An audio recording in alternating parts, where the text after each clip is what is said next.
अङ्कलाई के गर्नुहोस् प्रतिशतमा लानको लागि के गर्नु पर्यो सूत्र छ त्यहाँ।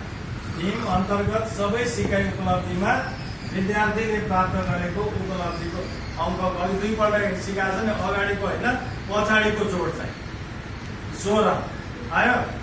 4 भनेको के हो 4 16 अघि आयो। 4 भनेको चाहिँ के हो त प्रत्येकलाई 4 मा अङ्कन गरिएको छ। अघि 2 आयो 3 आयो नि त, त्यसको फुल मार्क्स चाहिँ कति हो 4 इन्टु 5 भनेको के हो सिकाइ उपलब्धि कतिवटा 5 वटा इन्टु 100 गर्दा त्यो विद्यार्थीले 80% ल्यायो। तपाईँले यो प्रत्येक पाठको थीम अन्तर्गत भर्नुपर्छ।